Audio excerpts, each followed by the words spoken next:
So this is exactly how to pair your 8BitDo Ultimate 2 controller to your PC or laptop. So the first thing we need to do is to just click on this button right here on the controller until it starts blinking here, as you can see. But there's one more thing we need to do as well, and that is to click and find this button here and just click on it until it's gonna start blinking really fast. Now on your PC or laptop, go to Settings.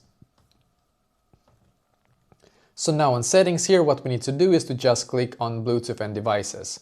And then click on Add Device, I hope you can see okay here, and then click on Bluetooth.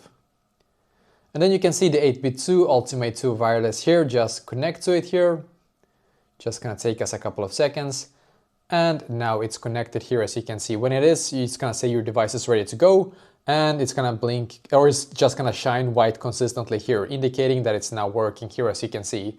Now you can just click on Done. And yeah, that is basically how you can actually do this. It's very easy. You can see it says connected here. Oh, sorry, I'm just gonna make sure it's not blurry here. But you can see it says connected here, so it totally works. And that is basically exactly how to connect it here to your PC or laptop.